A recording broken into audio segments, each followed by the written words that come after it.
You've been hearing how some big brands are winning through simplicity. But don't get intimidated. You can do this too, no matter the size of your team or your budget. Want to learn the 6 behaviors you can instill to create simple experiences for your customers and your team members? Download a free copy of my Simple Playbook today. It'll help you immediately turn your customer experience around and create an Amazon experience without having an Amazon budget. Grab your copy of my Simple Playbook at mattlyles.com/simpleplaybook. Welcome to the Simple Brand Podcast, the show dedicated to helping you create simple experiences for your customers and for your team members. Each week, we're bringing you amazing interviews with business leaders and authors who will teach you how to differentiate your business with the one thing your customers need the most: simplicity. Your customers live in a complex world. Let's make it simple. Now, here's your host, Matt Lyles. If you know me, you know I'm constantly learning and applying new lessons on creating simple experiences. While I love reading, listening to podcasts, talking to business leaders, and talking to business book authors, sometimes I find lessons and inspiration from outside of the normal channels. Sometimes it's from music, sometimes it's from superhero movies, sometimes it's from historical documentaries or music rockumentaries, sometimes it's from graphic novels, and sometimes it's from my kids' sports and activities. And that's why I'm excited to be talking with Master Mark Burns on the show this week. Master Burns is the master instructor of Franklin ATA Martial Arts Taekwondo Studio. But he's not just a local Taekwondo instructor. He's a 7th degree black belt, and he's a 4-time world champion. Master Burns and I discuss his approach to teaching both children and adults, not only in Taekwondo, but also in leadership skills that help them become more effective in school, at work, and in their community. And this was a really fun interview for me because I got to talk with Master Burns live in the middle of his Taekwondo studio in Franklin, Tennessee, ATA Franklin. Now, as you're listening to the episode, I want you to pay close attention to Master Burns talk about his approach and his lessons, and think about how you can apply the same lessons with your team, or even your family. Leadership lessons don't have to come from a business book or a conference or workshop. They can come from places you might not initially expect, like martial arts. So here it is, my interview with Master Mark Burns.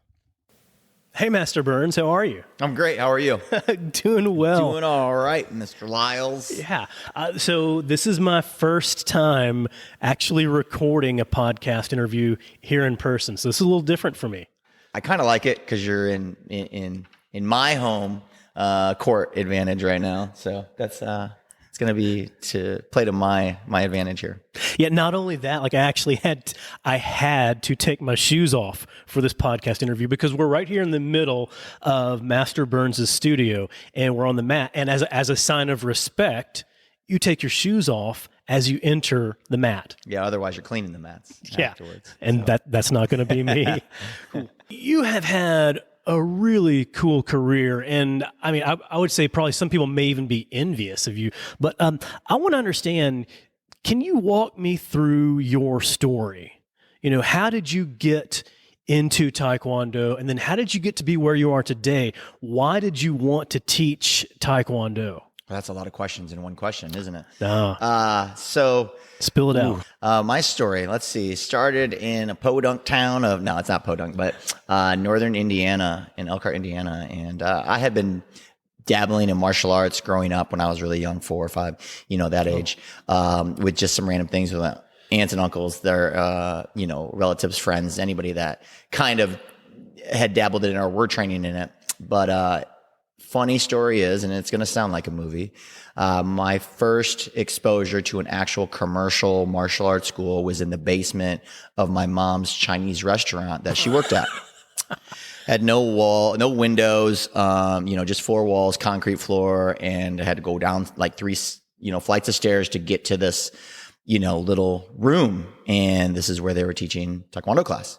And so I started Taekwondo, and once I knew what I was getting myself into, I didn't want to not learn anymore. So what I mean by that is everything that my instructor at that point in time was teaching me was kind of expanding my threshold of what I really knew martial arts was. And back then, in the 1900s, that's what I say to the kids, it was 1989. There were not a lot of kids in class. It was adults, and then there were like 2 or 3 kids, but they were starting to get a lot more children in their programs. Oh, wow. So I was working out with a lot of adults and learning just at a fast pace all the information that needed to happen. But it was after my first testing that I realized this is what I wanted to do, because I was in the moment where this instructor was talking over us and congratulating us on our belt. And I just knew the feeling that overcame me was this sense of empowerment, not just physically, but emotionally as well. And so I knew at that point, this is what I wanted to do. I knew that I wanted to be him, not him as a martial artist, him as the person making me feel the way that I feel. And I wanted to be able to give that back to somebody else. And so in turn, what I did from there was just kind of create the mindset that this is what I want to do and nobody's going to stop me from doing that. And, through my journey, I just have always been in our organization, which is the ATA, the American Taekwondo Association. And I had just continued my journey. And through the years of, whether it be competition or learning to become an instructor, I just found myself progressing at a higher rate, or finding myself in positions where I could capitalize on whatever my passion was with martial arts or instruction and changing people's lives. And it just grew into so many different paths. So in the journey, there would have been a season where I was just only focused on me and only focused on competition. Then there'd be a season where I was only focused on becoming a great instructor and kind of honing my skill or sharpening my saw.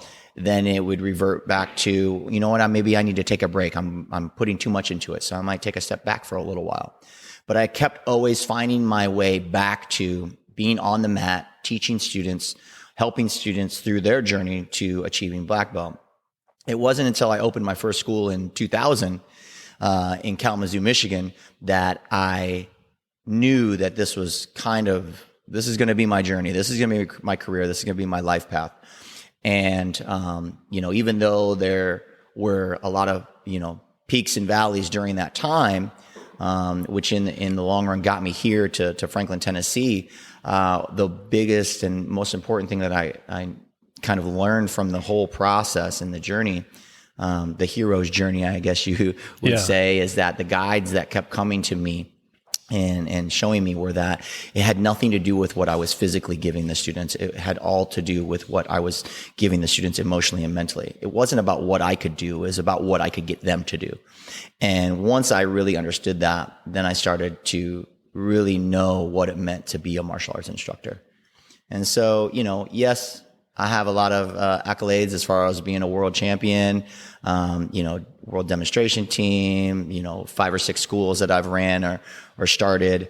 But none of that really holds a flame to being able to change one student's life.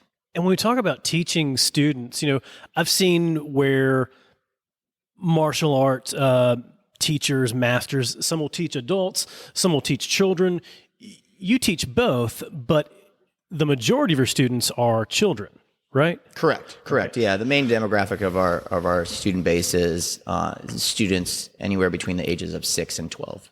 Is that by your choosing? Like, did you decide that that's where you wanted to focus, was teaching children? Well, with anything, it's understanding that if you're going to create a strong foundation, you have to start in the early stages. You can't create a foundation after the building's built, right? The foundation has to be first. So, in our industry, we found that creating students or black belts or instructors at an earlier age held the retention a lot longer. And what we've found too is that there's just been a lot of scientific proof that, starting a student that may have, some challenges, whether it be ADD or, attention, hyperactiveness or anything, martial arts helps them. So we found that there was a time frame where the demographic of who were coming to the school looking to be taught martial arts was going to be mainly and primarily children. So when you say that there's the science that shows that it actually helps children, is it the exercises? Is it the movements? Is it the form? Or is it what they learn in addition to the actual physical martial arts? It's going to be a combination of all of those things, and then also to the patients and the direction from the main instructor. That's going to be the biggest part, because it's going to take a lot of patience, especially with students that have challenges. And whether it's a physical challenge or an emotional challenge or even a mental challenge, it's all dealt with patience and persistence. You have to keep a systematic persistence of repetition as well as discipline in their teaching in order to get them to be able to focus or get them to accomplish what they're looking for. And with anything that a human being wants or a human being loves, they're always going to focus on, and they're always going to pay attention, and they're not going to need anything else besides that. Gotcha. Now, when you talk about discipline, sometimes people hear the term discipline, and they can think of it as being disciplined. Others, think of discipline as in different ways. How do you define discipline here? So in our organization, what we try to do is simplify a lot of the meanings of our life skills. So for discipline, it's just to obey what is right. That is our definition of discipline, to obey what is right. The way we expand on it, or the way I've expanded on it, is that we have to understand there's two variations, just like you said. Being disciplined or being disciplined are two different things. Being disciplined is the consequence that comes from not being disciplined, right? And being disciplined is the consequence of good habits. And so that's kind of how we work on it with the students and understanding that. And we know that when we actually disciplined or have to discipline a student, it's never because they're in trouble or anything like that, or make them feel like they're in trouble. It's all learning. You're learning. That's the first words that come out of my mouth. You're not in trouble. You're learning. So just listen, keep your eyes on me and focus, and we'll get through this together. And that's how we kind of display it. I think children can have the tendency when they're being corrected to kind of feel shame. Like when they're doing something wrong. But it sounds like with that approach, like saying, hey, you're learning, that helps to alleviate some of that shame. Mm-hmm. It's not as much shame as confirmation, right? So, which in turn, what I've noticed over the past, I'd probably say decade, is that I'm seeing more and more students, people in general, not just juniors, but adults, teens, they all look for recognition right away or confirmation right away that they did something right. So it's kind of that whole, like, if I post a picture concept with social media right now, as soon as I get a like, I know I did it right. But if I didn't get a like, I must not be the right post or something. So the same thing's happening with us socially too. When we're training our students, as soon as they do a move, they either look up at us or they look up at their parents. And for us, I don't want you to look to me to know whether or not you did something correct. You should feel it. Right. And if you're not feeling it, it's because you don't do anything on your own. You have everybody else hold your hand through it. And so we have to, and the team here, we focus really hard on being able to consistently stop them from looking for confirmation. The only confirmation they need to know is that they did it. You did it. Now let's fix what you did, and know that everything is a growing, process, and that it's going to take time. Nobody's going to get it overnight. And if they do, there's going to be something else that they're not going to get overnight. And so it's just that kind of process that we go through. So many people are constantly seeking validation these days. And a lot of it comes in social media. A lot of it comes in the workplace too. Employees are looking for more and more recognition, even if it's just verbal recognition from their management and from their leadership. But it sounds like you're trying to help children, help people kind of break that habit. So how are you helping them break that habit? When we come across a student that maybe their parents in the audience, or even with the team, and we're having them perform certain moves or techniques, and after they perform it, they look up and they're like, did I do it right? Kind of that look in their face. We'll acknowledge it. And I will just simply ask them, what are you looking for? Because that's really the question. It's not Oh, what are you yeah. looking at, it's what are you looking for. Oh, wow. And so when we asked the students, what are you looking for? They can't answer. And I said, if you don't know what you're looking for, stop looking because you're wasting your time. And so then by, constantly trying to ask them that or consistently, catching it, because it's very hard to catch it because it happens so quickly. Of course. I said, just believe in yourself. Did it feel right? Yes, sir. Then don't look for anything. You've already found what you're looking for, whether or not you can do it right, and you did it right. And if you need help or to improve it, there's a difference between doing something right and doing something because you know you're going to have to improve it. So if I know I'm doing this technique, I know automatically is a very low percentage or chance that I'm going to do it correctly the first time. I just know by doing it, it's going to help me get to that proficient point of doing it. So I know that I'm going to be told, I need to fix this. I need to fix this. I'm accepting to the change that's coming and also the teaching that's coming so that I can learn as opposed to, is that right? Is that right? Is this what I'm supposed to do? Well, yeah, it's what you're supposed to do. And yeah, you're going to do it wrong like you just did, but I'm not going to tell you did it wrong. I'm going to fix what you did incorrectly, right? Without telling you did it wrong, right? And so it's a positive reinforcement of what they're doing while also giving them criticism, constructive criticism that's going to build them up and propel them forward. It sounds like it's an iterative approach. Iterative, is that right?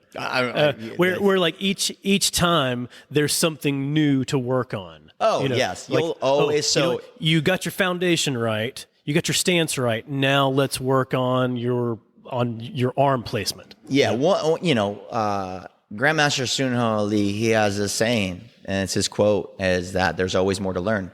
Every single day, every step you take, you're going to learn something along the way, and whatever you didn't know, well, now you know, right? And you'll never know everything. No one will ever know everything and be perfect at everything because it's not human. Yeah. And so that's probably how I approach everything is you're just always going to learn. And it can be frustrating for those that want to accomplish and be the best that we can be. It is frustrating to know that I still don't know everything. I'm a 7-figure black belt, 4-time world champion. I've created over, 5,000 black belts probably over my career, maybe more, but there's still so much more for me to learn. I know nothing compared to some other people, that could be lower level than me in rank or higher level than me in rank, right? There's just so much in this world that we need to absorb. I like to think once you stop learning, that's when you start dying.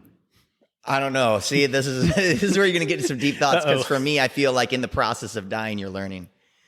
Ooh, even deeper. Yeah, right. So that's that. That's how my brain works a little bit. So, but hey, that's a different podcast. Well, there you go. Next time.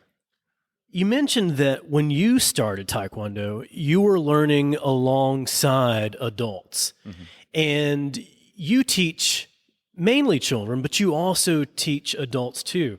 So I'm curious, do you have different approaches for how you communicate, how you teach adults versus children, or how you keep students engaged, whether they're an adult or a child? With the dichotomy of teaching kids and adults and even preschoolers, our ages break down by 4 to 6, 7 to 12, and then 13 and up through the teen and adult program. So, and that's through a whole day.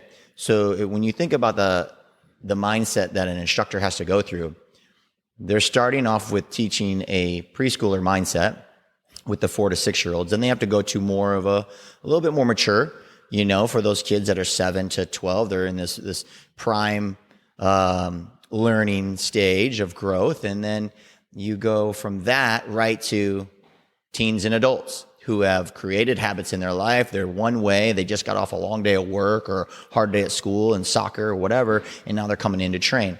So that dichotomy and all of that is kind of taxing sometimes. But one of the best things is that everyone that walks in the door is a student. So though I may use more playful words or activities for the younger kids, that works just as well for the adults.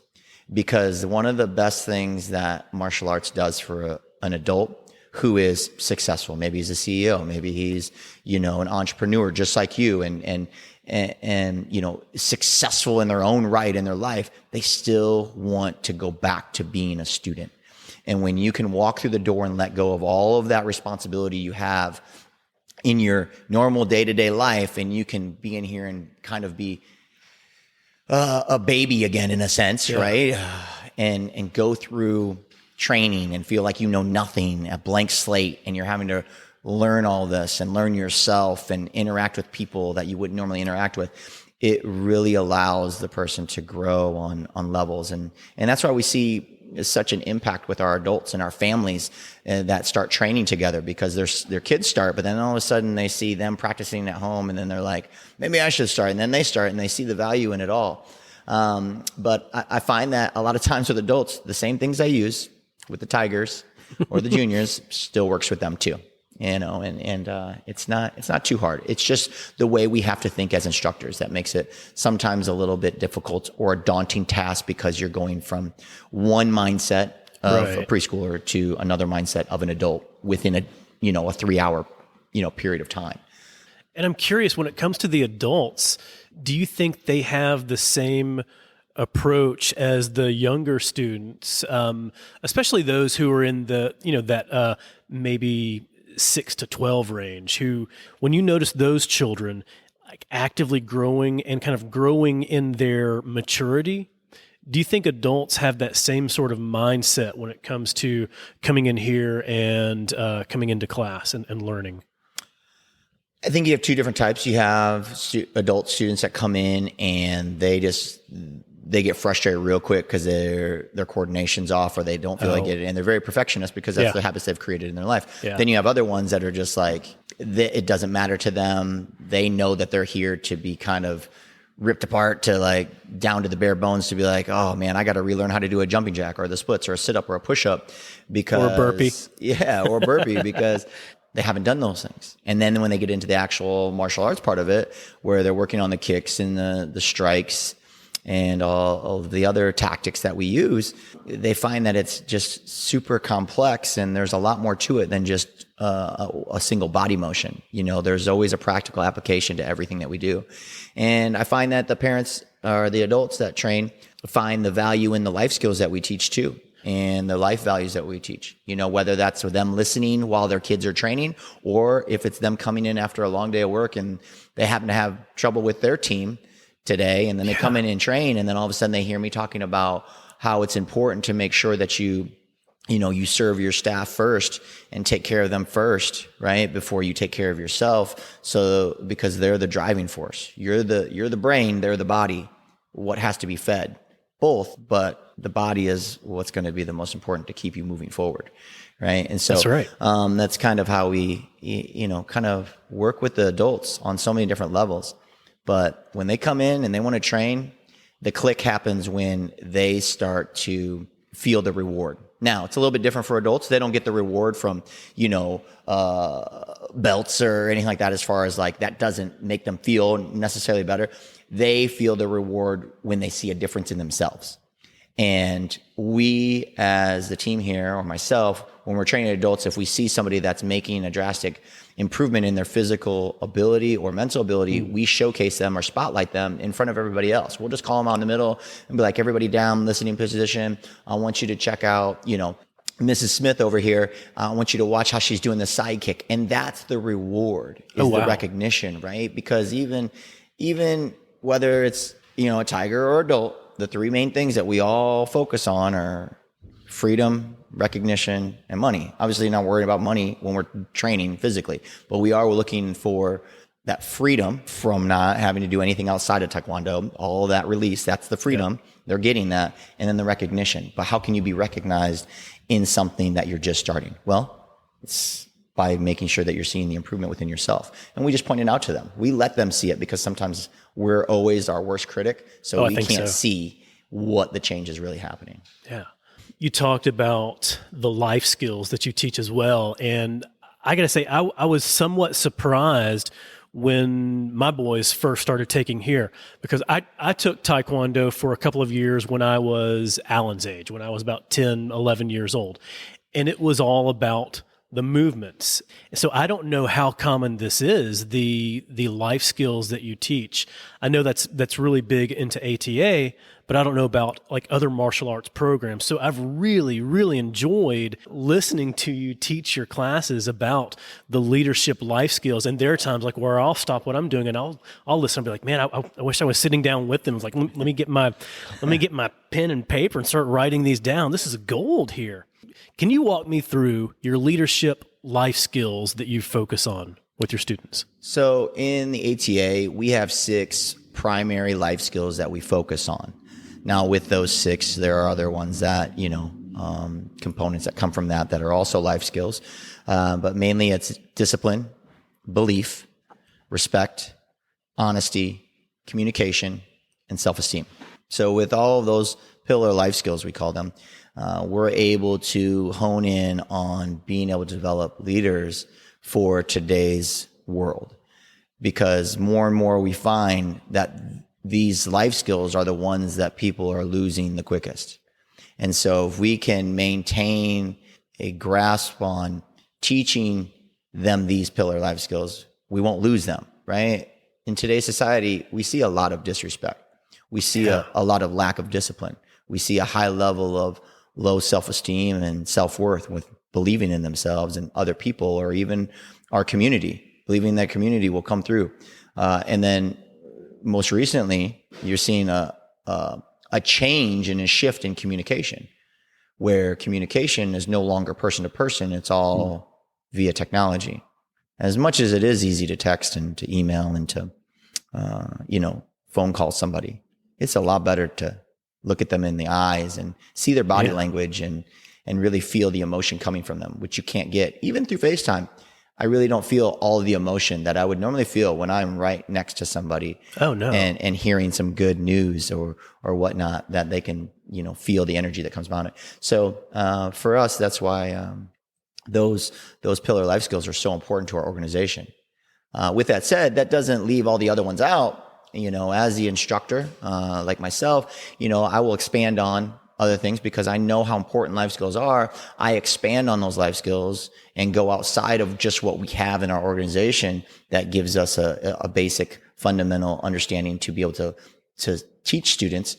I go further than that, and I try to find even more information on how to have better discipline in your life, how to create better communication, and then expand on it as well. And every day I'm listening and learning, right? As you should. There's always more to learn of ways that I can apply something that happened today to our life skill that we're using during our sessions. And do you see that resonating with children? Absolutely. I think that we don't give them enough credit to what they know and understand. It's just how we word it to them. How we word our life skills or what they're actually learning is not as simple as just telling them discipline is to obey what's right. If you know that's the right thing to do, you should do it, and by doing that, you'll gain respect. It's not that simple. It's not that cut and dry. You have to create a parable of you, if you will, so that they can learn what believing in themselves mean. And if that means on the fly during class, and this is what makes the difference between a good instructor and a great instructor, is that on the fly, you could see somebody accomplish something, and then the next time they do it, they fail, they lose belief in themselves. Then you see them pick themselves back up and do it again and do it even better than they did the first time. That's what you have to capitalize on. That moment right there is what's going to teach everybody else in that class what belief is really about. And so that's what we want to see more clearly when we're teaching. We're not just verbatim and regurgitating words all the time. When we talk about belief, when we say, yes, I can, that's what belief means in our organization. When we talk about teaching the kids what belief means, we just say, yes, I can. They pound their chest 3 times. They're just like, yes, I can. It's not that simple. It's more than that. And there's reasons and times when you would say, yes, I can. And why do we say, yes, I can? And that they understand that there's a difference between saying, yes, I can, and trying to overcome a challenge, and saying, yes, I can, when mom and dad tell you, no, you cannot go outside to play. Right. You don't tap your chest and say, yes, I can. See, and that's not what it is. Right. And with kids, they are one-sided thinkers. And so they are going to say it they're going to do that. They're going to believe so much in themselves. Yes, I can, Master Burns. Yes, I can. And then you say, no, it's really cold outside. You need to finish your homework. You can't go, whatever. They're going to go, no. Master Burns says, yes, I can. Yes, I can. If there's a challenge, this is a challenge. Yes, I can. And there's an understanding. And if you're a good instructor, you won't catch it. If you're a great instructor, you'll catch those things. And good and great are the only difference between good and great is the effort you put into realizing your self-awareness of what you're actually doing. That's the really true difference between good and great. Being self-aware of the things that you know you need to do to grow. That's it. Have you done anything specifically to develop your self-awareness? For me? Yeah. A lot of times it's taking a little bit of I call it the 5 seconds. And I actually picked this up from a friend of mine. The 5 seconds is just whenever I feel like I need to be teaching, I stop for 5 seconds and don't teach something. I just listen and watch for 5 seconds. And then I absorb that information and then I continue. Because a lot of times, and I'm sure there's a lot of listeners and people out there that are teachers or instructors or coaches, and the first thing you're doing is the mode that you go into is that teacher, instructor, coach mode. And so you're always giving advice. You're always just pow, pow, pow, pow, pow, putting in this advice instead of listening so that you can learn, and that might change the way you give advice, or it might teach you something that you didn't know. And so I find that helps out a lot. And then a lot of times I'm a watcher. I just try to watch the way people interact, how kids interact with their parents, how parents interact with their kids, how people interact in the streets. And people watching is probably one of my favorite pastimes is people watching, because I think it's just so interesting. But self-awareness in myself is just, being able to see where I can be stronger. It has nothing to do with seeing my weaknesses. Right. Because weaknesses are just a place where you're not strong. So I'm just saying, instead of saying I'm weak, I'm saying I'm just not strong there. So there's a difference. And that's that mindset. And that's what I try to be most self-aware of. So one thing that I think can happen, especially when you're teaching children, is ensuring that you've got the right boundaries in place. So how do you go about setting boundaries with your students, and how do you enforce those boundaries? By setting an example, by doing that to them first. So when it comes to me, when starting students off from the beginning, I show them the respect first. I never ask them to give me respect. I never ask them to have to call me this or have to say this or have to do that. I'll never say, oh, you have to do this, until they're to a point where they forget. And I'm like, remember, you have to do this, right? But it's all by example. So if I want them to call me sir, what do I have to call them? I have to call them sir and ma'am. If I want them to bow when they enter the mat and off the mat, what do I have to do? I have to bow, right? And I have to explain to them why I'm doing it. Then once they realize why I'm doing it, then they'll question whether or not they have to do it. And then if I just say it, hey, make sure you bow on the mat. Oh, now I know I should do it. And I'm doing it because you're doing it, because it's the right thing to do. At that age, it's all about right and wrong. Is this the right thing to do or the wrong thing to do? It doesn't have to be so complex as the reason why you're bowing on and off the mats is because we want to show sign of respect on and off the mats. We have the flags hanging, and it's showing respect to the American and the South Korean flag and the ATA flag as well. They don't need to know all of that, right? They just need to know whether it's the right thing to do or the wrong thing to do is when it comes to creating a leadership persona or behavior. And so that's kind of how we do it. I don't really focus too hard on drilling into them that they have to be super respectful, because if I do that, there's going to be more of a resilience to it, right? Because I'm applying pressure to them that they don't necessarily understand at that age, especially, any kids, even adults, same way. Oh yeah. And you just go through and you do it for them, and in turn, you give it back, right? Isn't that what a servant leader would do? A servant leader would serve them first, right? By giving them their all and putting that time into them, which is more valuable than anything on this planet, time, because you can't get it back once you've used it. That's right. And then lead them the proper way. And so I think that's how I try very hard to have the boundaries with them. It is just instilling them the process by showing them first and making them feel respected. And by them feeling respected, they in turn show respect to me. And I think that that can be really valuable, especially at a young age, for a child to feel respected and for there to be that mutual respect that you demonstrate. And in the same way, if I think of a large company and there's, new hires or somebody new to the organization, I think they feel valued too when their leadership shows them mutual respect. Sure. This isn't my podcast, so I'm just, let me ask you a question is, Sure. We want to respect the past because it's what got us to the future, Right. the present time, right? Yeah. But if you're training students who are going to be the future, don't you think it's only proper to respect them because then they're going to carry that into the future? So we shouldn't just pin them and be like, oh, you're only a kid. I don't need to respect you like you should respect me. No. I don't believe that. I don't think that even in any circumstance, we should show that there's a level of respect. It is respect the same way through. I'm not saying everybody in the chain of command is equal on that sense.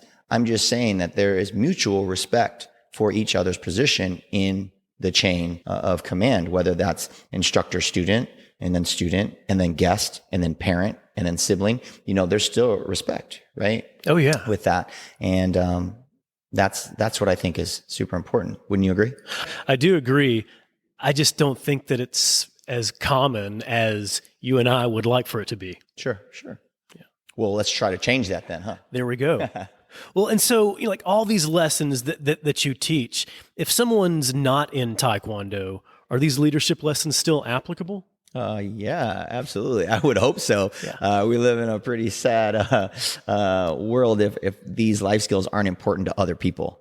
Yeah, I probably could go on and on and on, but I do feel like one of the main life skills that we don't focus on the most, and it's actually not one of our pillar ones, but it's a part of it, it's a component of it, is empathy.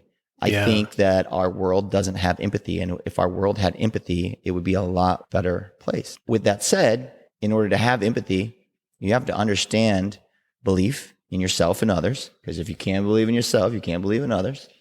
And you got to have respect for others, equal respect. And then out of all of that, your communication on how you communicate to others in a positive or negative way has an impact on the consequences that come along with it. Consequences aren't a negative word. It's just the understanding of something's going to occur. There's going to be an effect after you take action in whatever it may be. I just wish everybody could take my class. No, I wish other people would put more value in their life skills. Yeah. And really understand what they're actually doing when they're doing what they're doing and how it plays a major role in the domino effect or the ripple effect of people surrounding them. I just hope that as time progresses that we find our way back to understanding these core principles and values.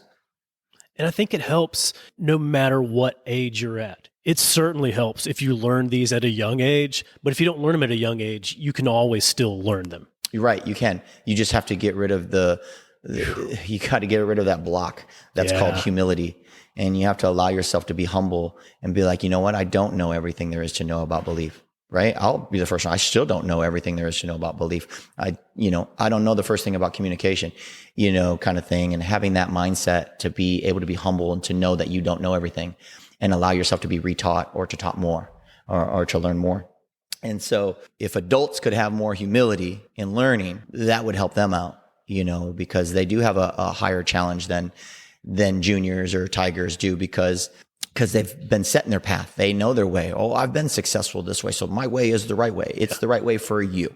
And there is no this one is the way way. It's always done. There is no one way. Yeah. There are just many ways. So it's just a way that he's doing, not the way. That's what I hope for with some of the adults learning the life skills. And I hope that they take it to their team, especially if they're in a position where they're a leader outside of the martial arts floor, that they can take that into their life and use it with their team or with themselves and expand and make their businesses even better. Well, I think even if someone doesn't even have a leadership title, if they instill these life skills and they use them with the people around them, then they become a leader. Yeah, absolutely. People are leaders not by the title that they're given, but by the people that watch them. Even though you're not listed as the leader of this group, eyes are going to watch you if you're doing the right thing. People are just going to be drawn to you. It's the law of attraction. If you're doing the right thing and you're doing the things that a leader would be doing, even though you're not titled that, they're going to follow you. And they'll follow that example too. Mm-hmm. Absolutely. All right, Master Burns, one of the last questions I ask people is, if you were to create a 5-song soundtrack for your work, what songs would you include? All NSYNC songs. No, I'm just kidding. I do love me some NSYNC music, you know. I love my boy bands, you know. Wow, that's a tough question. I'll pick 5 real quick. I have my Spotify ready. I think Glorious is a song that I would use by Malcolm Moore. Oh, nice. That one's a great one, just to get you moving. I also find myself being very encouraged and empowered by Elevate by Citizens Way. That's a great one. And then obviously anything on the Karate Kid soundtrack, you know, the best around that one. Yeah. Pretty sums up. Joe Bean Esposito. You know, yep. I like that one. And then to be honest with you, any epic style, like battle music where it's no words, it's just a lot of, you know, epic soundtrack music from like the Avengers, movies, like the Avengers, anything from Gladiator, that type of music. That really, really motivates me. It really gets me going. And I play it a lot in class too. It gets the students going. They enjoy it. It makes them feel like champions. I see them enjoy that. Yeah. Yeah, absolutely. My boys actually walk around sometimes like humming or singing with their mouth the Avengers theme or the Avengers music that they hear in class. Mm-hmm. Yeah, I'll always come with some music that's out there that they've never heard before, but then they enjoy it usually. So. Well, I think soundtracks like that can help us in whatever we're doing. So it's helpful to have that music to be able to relate to. Oh, absolutely. If I could wake up and this music starts playing and I don't have to control it and just plays based on whatever's happening in my life at that time, that would be a pretty fun thing. Amazing to have your own walking soundtrack when you go through, because I don't know, the music drives you to do and helps you to do a lot of things that maybe you feel a little low on the self-esteem today, or just the willpower. I would say more on willpower today. Music definitely motivates you. Those beats, those sounds, they get to you. They do. All right, Master Burns, where can people go to learn more about you or to learn more about ATA? To learn more about ATA, you can go to atamartialarts.com. For me, there's not a lot you can find out about me. I don't have a very big digital footprint. Not yet. Yeah, not yet. No, I don't know about that. That's a scary thing. If you do want to find me, you can always come to Franklin, Tennessee, and come to the West Haven community and check out our school. That would be great. But I am on Instagram at Mr. Burns, and that's MISTABURNS. And that's about all I have right there. There you go. Every once in a while, there's some good life skill content thrown out on your Instagram. Yeah, I'm pretty private a lot of times, and I don't divulge a lot. But if there's something that's good to be said, I'm sure that it pops out there sometimes. There you go. Well, Master Burns, it's great seeing you. Great seeing you in this setting. Thanks for doing this. Thanks for being the first live in-person interview. Absolutely. This is an awesome thing, but I appreciate it. I'm so grateful for you and your family. The boys are amazing, and they really are doing a tremendous job in their training and really starting to grow into, you know, young leaders. And that's everything we need. And so, I'm very blessed to have the opportunity to train your family and to interact with you and to be on this podcast. And, you know, I thank God every day for all the opportunities. So thank you so much. Oh, you are welcome. You know, you mentioned the boys. Yeah. I have loved watching them grow in their ability to do these moves, their ability to actually throw around nunchucks, which I never could have thought I could have done at their age, but then also with the life skills. Like, I have watched them mature and develop so much over the past year and a half. So I appreciate that. Awesome. Anytime. Right. Cool. I'm ready. I'm always here for the Simple brand. Awesome. Well, thanks again. I hope you enjoyed my discussion with Master Mark Burns. And I hope you got some inspiration for how you can be a better leader, a better coach, a better communicator, or simply better at all you do. So if you're in the Nashville area, check out ATA Franklin at atafranklin.com. And if you're anywhere else in the world, check out ataonline.com. Whether it's for your kids or you or your whole family, ATA will help you be stronger and more effective across everything you do. And if you're enjoying the Simple Brand podcast, go ahead, hit that subscribe button, because that's going to make it a lot simpler for you to get future episodes like the next one featuring Josh Linkner. Josh is the #1 most booked innovation keynote speaker. He's a New York Times bestselling author, and he's a professional level jazz guitarist. I don't even know how he has time to do all that. Josh and I talk about his latest book, Big Little Breakthroughs: How Small Everyday Innovations Drive Oversized Results. Josh dispels the myth that innovation comes from big tech companies or from some super smart geeks in hoodies off in some secret tech lab. In fact, everyone, including you and your team, has the ability to be innovative and creative.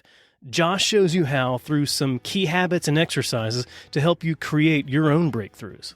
So go ahead and subscribe. You'll automatically get Josh's episode as soon as it's live. Until then, keep it simple. Thanks for joining us for this episode of the Simple Brand Podcast. Want to make your listening experience simple and automatically receive each new episode? Visit our website, simplebrandpodcast.com, where you can subscribe to the show in iTunes, Spotify, Stitcher, or wherever you listen. If you're finding value from the Simple Brand Podcast, leave us a rating or review. That helps us get the show to the ears of the people who need it most. Be sure to catch Matt right here next week. Same Matt time, same Matt channel. Until then, keep it simple.